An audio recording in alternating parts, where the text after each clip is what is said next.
Ping Mendoza said, "Go!" Nasobrahan na ba ang pagtitipid mo na hindi ka na lumiligaya? Hindi mo na rin-reward ang sarili mo? Kumikita ka naman. Alam mo, ang income, hindi pwedeng puro save lahat. Na ang iniisip mo, emergency, para pag may nangyari, meron kang dudukutin. Tama naman yun. Pero hindi pwedeng lahat. Yung income mo kasi, bukod sa gastusin mo sa araw-araw, tama, meron kang savings. Tama, meron kang para sa emergency. Pero tama rin na a portion of it merong napupunta sa kaligayahan mo. Pamper yourself. Reward yourself. Kung minsan gusto mong manood lang ng sine, manood lang ng concert, pumunta lang ng Hong Kong. Kung kaya mo naman, mag-ipon para dyan or magtabi para dyan. Isang magandang damit na tinitignan mo palagi pero hindi mo mabili. Relo na gustong-gusto mo, hindi mo binibili dahil sayang, ilagay mo na lang sa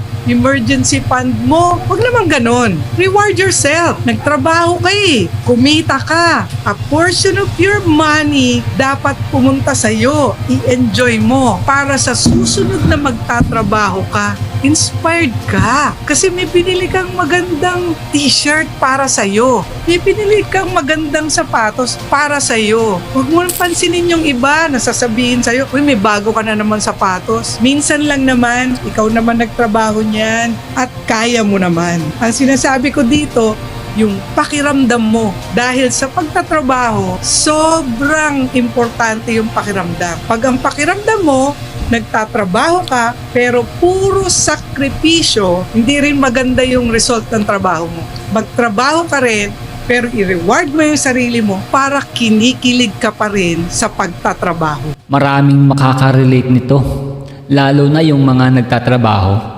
Trabaho lang ng trabaho, pero hindi nire-reward yung kanyang sarili.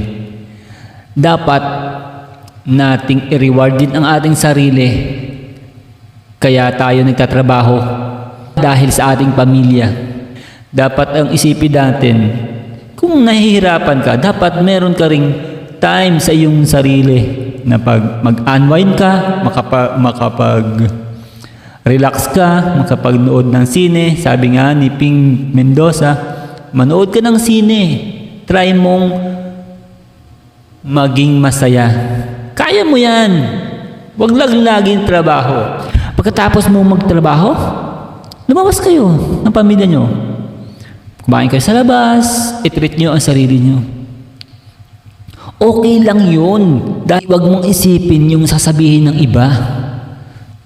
Kaya nga, kahit minsan gumastos ka sa sarili mo, bumili ka ng magandang damit, bumili ka ng sapatos, huwag mong isipin ang sasabihin ng iba na, wow, ang ganda ng sapatos mo.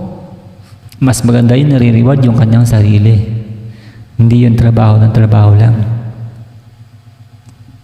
Mas maganda yun, ganun.